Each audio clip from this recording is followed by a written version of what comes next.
Hey, peace and blessings, family. It's it's evening time, and I've been uh, working on my stuff for tomorrow. Um, and I want this before I went to bed tonight. I really wanted to do a hopefully a quick little video here, and I entitled this "Who Will Protect the Woman and Girl?" Um, and I don't purposely say woman because I'm speaking as a woman more than anything else. And lately, I have been focusing on a lot of stuff, particularly my work with girls and women and women. I got to be really clear to say that. I don't want to confuse anybody because what I want to talk about tonight is when I was growing up, family, I remember hearing a lot of elders talk about the last days. And when you're young, you're young. You haven't seen the world yet, so you don't even really know what people mean when they talk like that, and then they're elders. And so I grew up with a lot of elders and a lot of older people just taking care of me and molding me and caring for me. And I didn't grow up with a lot of judgment in terms of um, identity, in terms of how I felt. I knew that I came out my mother's womb with a mission, believe it or not. All of us, I think, come with missions on the planet, but very few of us really know what that mission is. And I felt like in my spirit, I've always known what that is. And for me, it was the gift of really being a womb man. Um, and I'm so okay with that. And I think I say who will protect us because I'm watching a society that shrink women into hair and makeup and eyelashes and just a woman as a package, like she has to come, like I'm not wearing a lot of makeup these days, or I'm not really wearing lashes, or I don't purposely do that with my girls because I'm watching them struggle to really love themselves, and how they really look. Staying away from us thinking that a woman has something to do with the amount of weave or hair or length of your hair or cut of your hair or color of your hair or texture of your hair or your complexion, your skin tone or high cheekbones and arch eyebrows. Like these, none of these things make you a woman. In order to be a woman, you must have a womb. Um, and we live in a society that will not focus on that.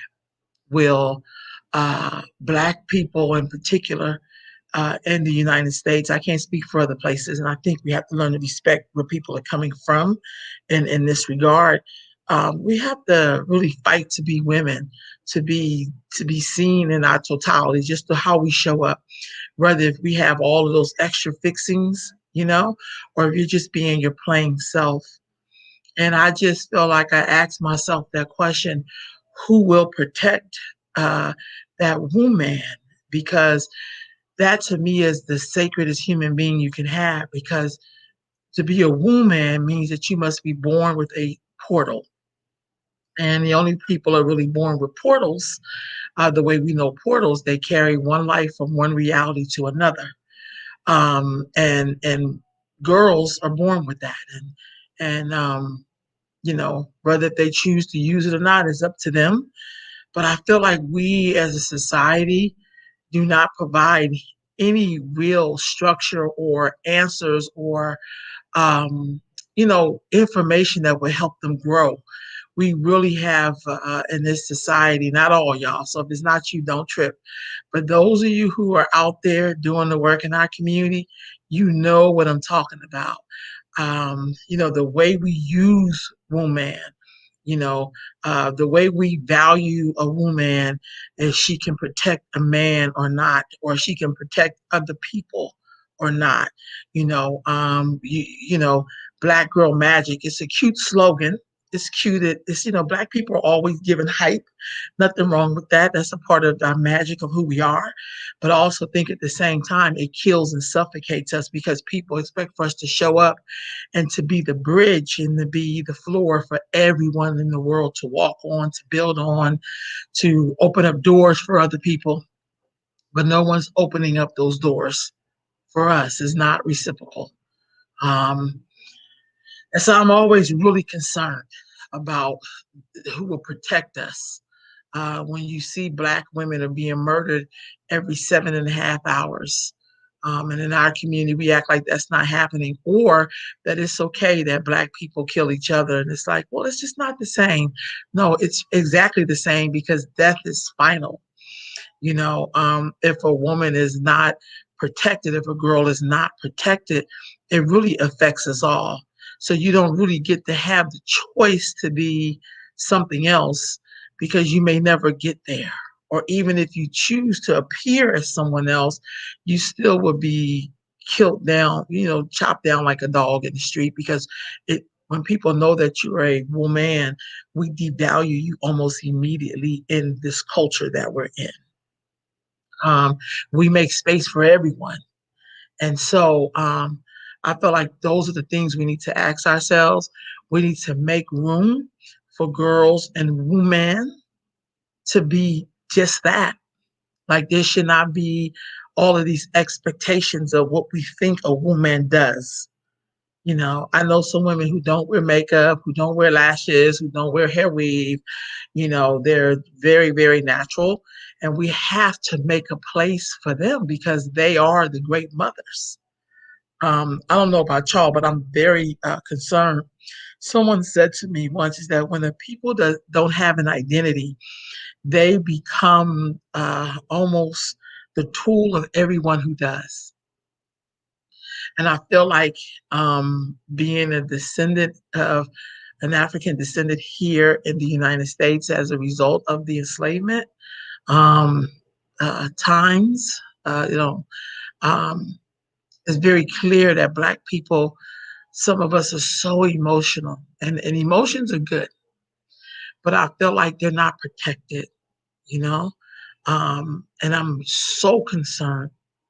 I'm just so concerned because now I find myself understanding what elders meant when they would say, we're about to the end of this thing because you won't know what is what. You know, we will make space for everyone else to be loved on, being whatever they choose to be, and that's fine. But people who just are cannot get anything. And I'm watching our girls struggle. And I'm watching a lot of Black women um, who could be educated, I guess. I think, and who have great jobs. They really can't help us because they're in it on their worth because all of that stuff makes them something. But I, I see when I was coming up, let me back up. So I'm trying to get this out. When I first started out as a young woman and I was working at a place called the Birthing Project, I remember the founder and a lot of other women that were there, always making a place for Black women, no matter what walk of life she came from. Um, uh, so they had women who went to college. They had women who did not go to college. They had women who were, highly so-called educated and well-spoken and great orators. And they had some people who English wasn't that great, and they struggled. But there was a place for them, and we valued them. We knew that she was a sacred portal, and so we needed her voice at the table. We needed to know how she felt, what she felt. What was it like for her to be in relationships? How could we help her better her home, her status, in her life for herself? um, Before the mental health thing became such a trend, because people trend on Black people. Like you can always tell the trend by what Black people put out, and then other people pick it up, and it becomes new age, and it becomes everyone has to have a month, everybody has to have their week, but none of them earned the week.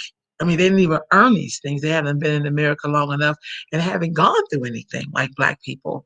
But then they get to ride the wave of the blood, sweat, and tears that Black people have and continue to do to walk through the door. Yesterday during my class, I was asking the young ladies what are some of the things that they need in their generation. Like, what are you expecting from your generation? And you can always tell like what our kids are listening to or what's being fed to them because they read it off like a line in the news. And a lot of the girls said we need to come together.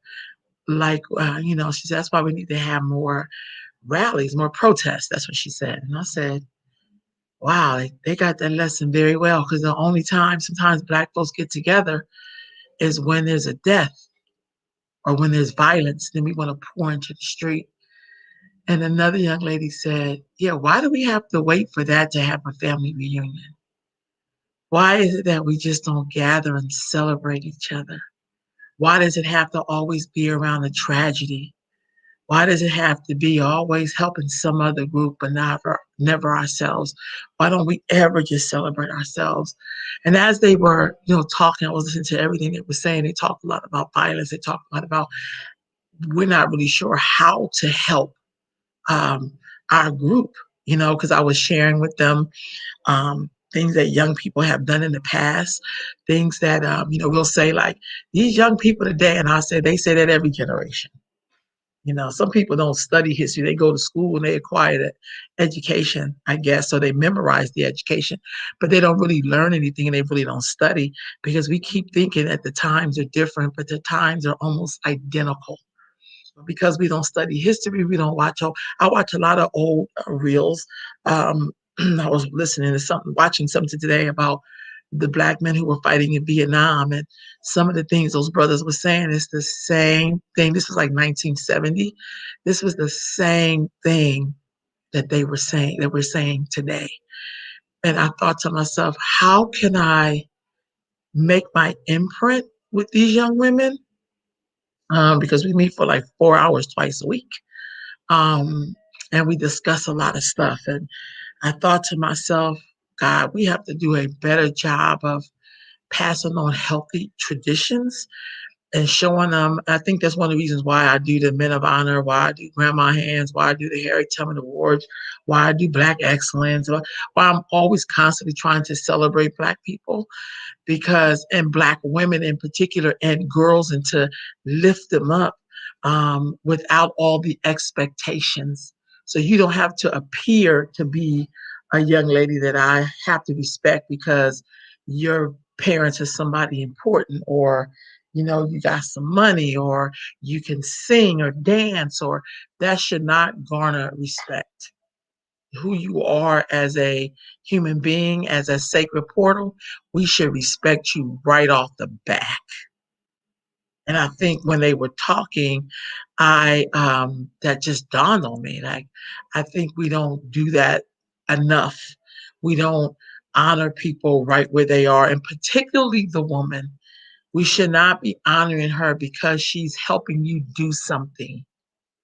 We shouldn't be honoring her because we think it's her job to defend us and to protect us. Who will protect her? Who will protect our sacred mothers? Who will protect that womb that you came onto the planet as a divine portal?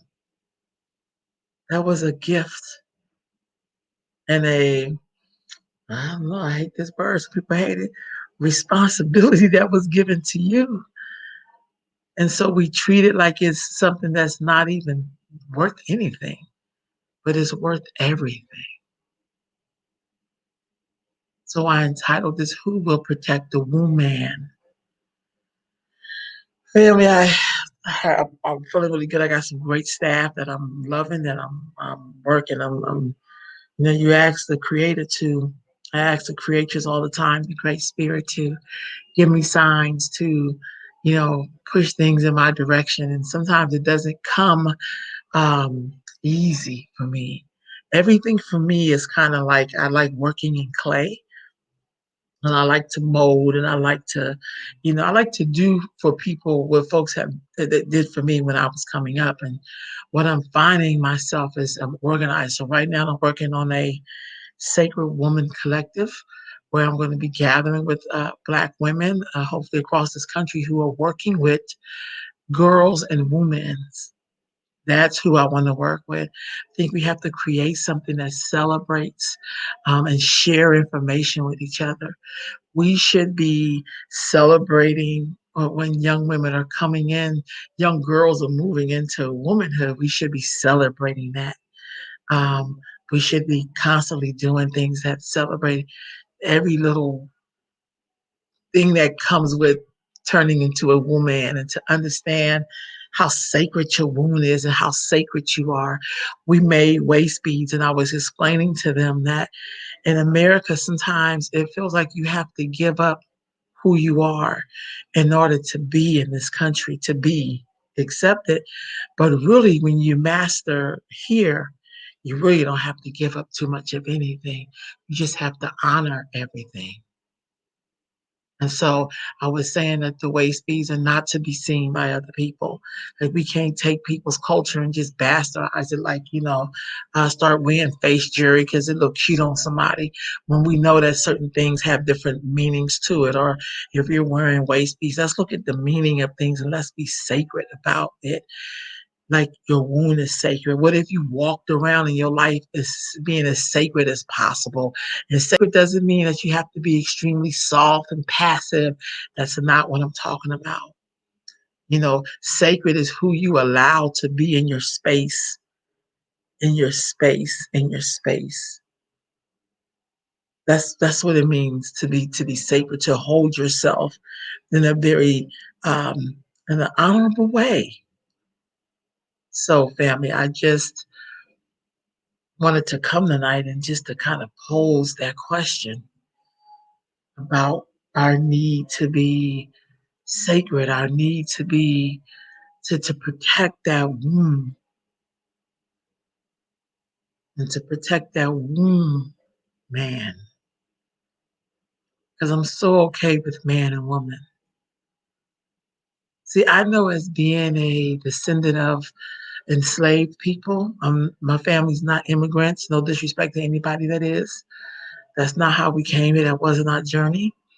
The tongue that I speak is the tongue that we talked in my house growing up, was not the recipient of the best information or given to me.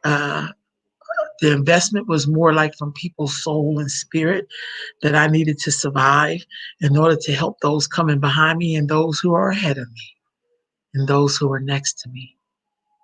That's what my community gave me. And then along the way, they taught me about treating people with respect and having manners.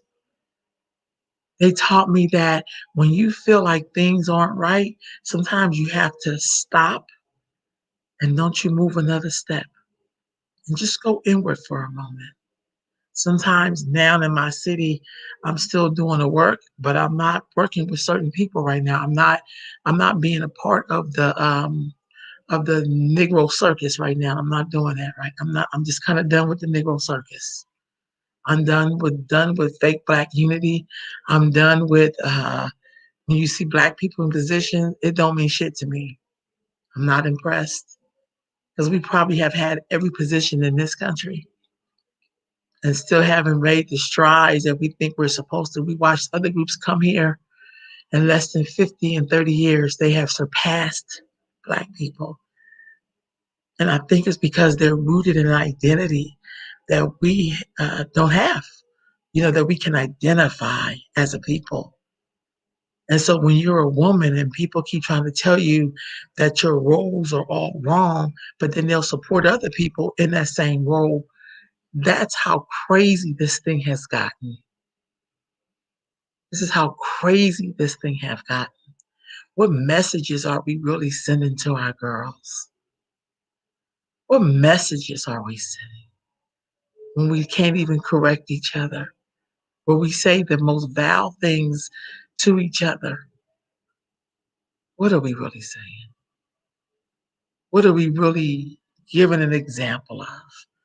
I don't know about y'all, but I grew up with women and men who were very strong in their will and value, who basically taught me that there's a certain way to be. And it's okay to say please and thank you. I'm so okay with saying ma'am and sir. I'm okay with just calling you by your name if you allow me to. I'm okay with saying Miss Kate and Mr. Johnson. I'm so okay with that. But I feel like if you want me to abandon my gender roles just to give it to someone else, that's crazy.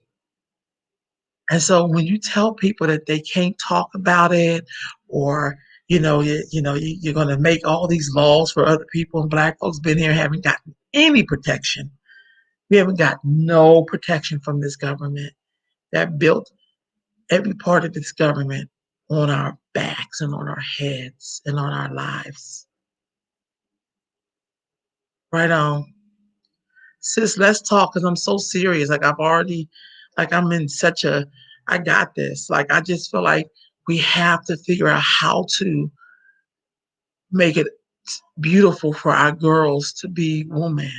Like they're not feeling that. They're afraid to even say that because of um, the way the climate is right now. People just bully their way in on Black people. Just bully. You want us to be attached to slavery only when it's beneficial to you. You know, all oppression ain't the same. All oppression is not the same. When I see a girl who says sometimes I have to show up looking a certain way or else Black people won't value me. I was looking at this little history of BET earlier this morning and I was like, damn, Black people are straight colorists. You know what I mean? Just the way we present what we think Black is. But I didn't really see anybody who looked like an everyday Black person. I didn't really see anybody who looked like that. And I thought to myself, I remember getting those messages very young, which made me at a younger age not really want to bother with Black people, as I was going out into the world, because I didn't feel safe, I didn't feel protected, and I felt like people wanted me to be their workhorse. And so when I would be with other groups, it was kind of like I could be myself and I could say no, and they would be okay with that. It wasn't this guilt trip about, who we are as Black people and the Black man is so oppressed while you're standing on my neck. I just never understood. I can't buy any of that Black bullshit. I can't do it in terms of, you know, that it should be okay and we need to fight for it. No, I want to be free, family. I had to fight my whole life for freedom. And the biggest freedom I had to fight was in my own head in terms of the images and pushing past all of that. And sometimes that can put you in a lonely space, but I'm okay with that. Sometimes I'm okay most of the time being alone because I can't do abuse by Black people and call it Black empowerment.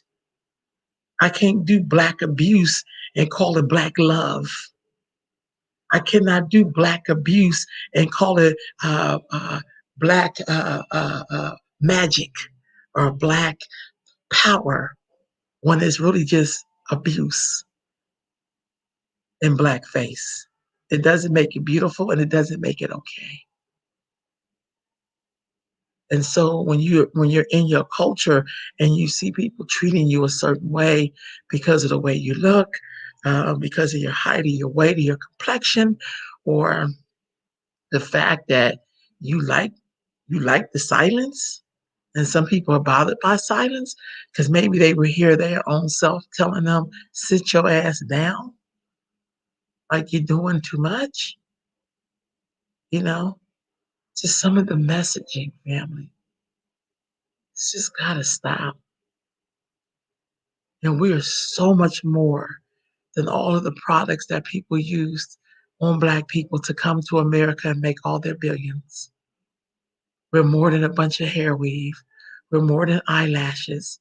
We're more than a perception of what people say a woman is. See, I never understood when people were emulating women, why they always did it to like to the exaggerated degree. I've never seen someone emulate a woman and she just looked plain, not flamboyant. I don't know no women who talk all like, I don't know anybody who does. That's a woman. I don't. I've seen some women struggle. I've seen some women hold their families together with dignity. I've seen some women be with folks so their children can eat. I see a lot of Black women taking a lot of abuse in the name of empowerment. I've seen us sit and listen to people give lectures and talk about God, and they are godless. But it's kind of like we don't want to be left out because we struggle with identity. And then I'm talking about a cultural identity. Someone asked me once, why do I like wearing my hair wrapped all the time? Like if that was a bad thing. I was like, girl, why do you wear all the hair weave on your head? Why can't you step outside without your hair with the long weave in it or something like that? Like, didn't that sound rude when I asked you that? So it's kind of like, don't be upset when people are in their own aura, their own peace, or in their own way. That shouldn't bother you. And because I'm not a part of a culture that bullies its way into people's, like, make you accept them, I don't come from a culture that does that. I say be who you are. Everybody deserves to be respected and protected. But the Black woman, not. She is even still, every new group that comes along uses her to get ahead. Every group. Because people look at Black folks and they think that our whole culture is oppression. They think what we do is magical. It's not magical, it's called survival. And at some point, we have to turn that into something so beautiful that you might not even know that you're struggling if you do it right. Something about working and walking in integrity, living in integrity changes things. So, family, I just wanted to come to y'all tonight um, and say those few words and just to tell you all, we must protect that sacred womb, which the woman has. We got to do it, family. Every time you see a Black girl in particular, remember that she needs you to hold her up, not to judge her, not to talk about the shoes she got on or the clothes she got on and she got panty linings or how she looks at her eyes, if her eyeshadow on fleek and all that crap. She don't, because none of that makes her. When we look at her, we should see that which is so sacred that it births gods and goddesses. That you're looking at a sacred portal, family. You're looking at the mother of all creation. And even when she's at a stage in her life where she doesn't feel so good about herself, and you see her being other than herself, then you must increase the love like you do when you see Karen acting a damn fool. You extend to her the kindness that we know she probably hasn't gotten a lot of. And when you look at her, you look upon her like if she is the most sacred thing on the planet, because she is. She may not know who she is in this moment, but she is sacred and she is divine. And she's all of our mothers. Right on, sis. That's what we got to do. I'm just like, that's just been on my heart so heavy. Friday, I got a class tomorrow, and then Friday, I have juvenile hall. When I'm in there working with those girls, when I'm in it with them, I mean, I love my work, but they bring out something in me in terms of there's something about even when they're feeling some way, I increase my softness, even though it was kind of stern a little bit, but I increase it. And then some of them, and when I'm talking with them, because they have that fight in them, they're like, no, I feel like I've been disrespected. And I'll be like, that could be what it is. But don't you stoop to that, because that ain't you. When I hit it to them like that, they just be like, because I think they haven't had like that kind of energy upon them like that. See, I grew up with all of that kind of energy. And even when I was doing something crazy, those elders would be, yeah, but that ain't who we are. You're bigger than that. And it's like when they would talk to me, I mean, when they would talk to me, like I knew like I just couldn't show up the way I was going to show up.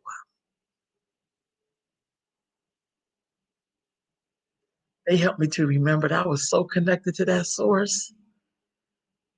No matter where I ended up, I'm still here and I can always start over again. Or I can just increase where I am. I mean, that's how divine we are.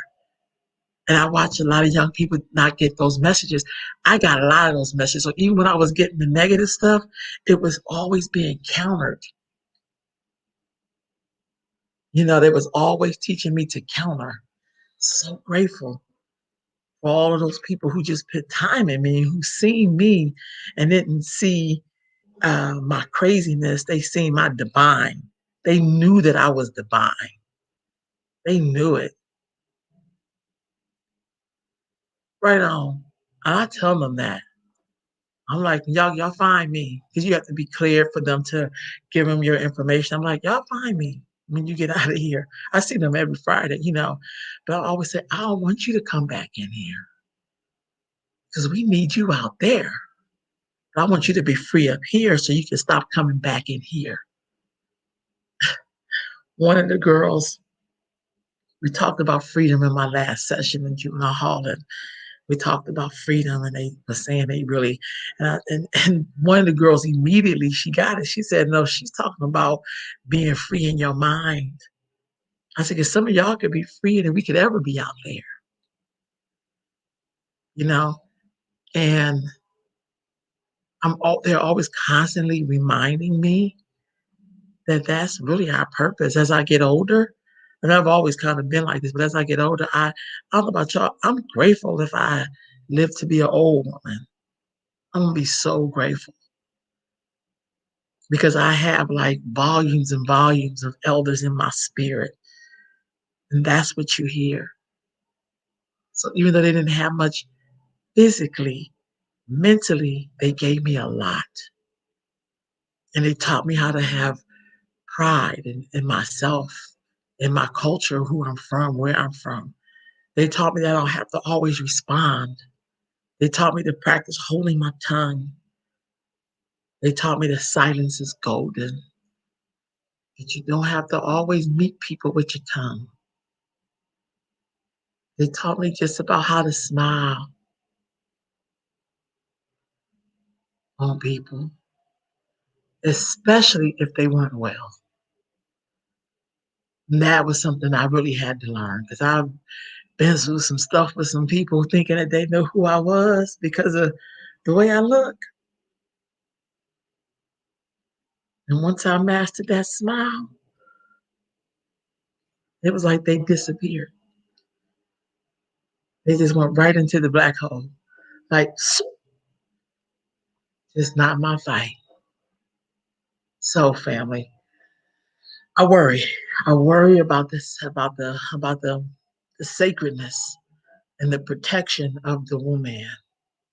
I'm so concerned, and I'm learning to not be a part of the Negro circus and to be concerned with Black folks like I always am, but to do it and work and to stay out of the mess.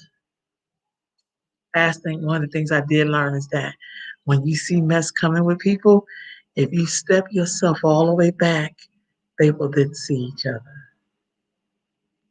And that's been like a little secret that someone told me when I was real little that I've been using my whole life. So I just want to take time this evening to tell y'all we got to protect Black girls and women. We got to protect the sacredness of the woman. We need a campaign about protecting the woman and focus on that womb because none of us can get here to be whatever we want to be if we don't come through that portal. Yeah. Just had another thought that's popped into my mind. I just like, so with that family, I hope y'all have a good evening and take care, family. I'm out of here. It's like 10:07. Good night, y'all.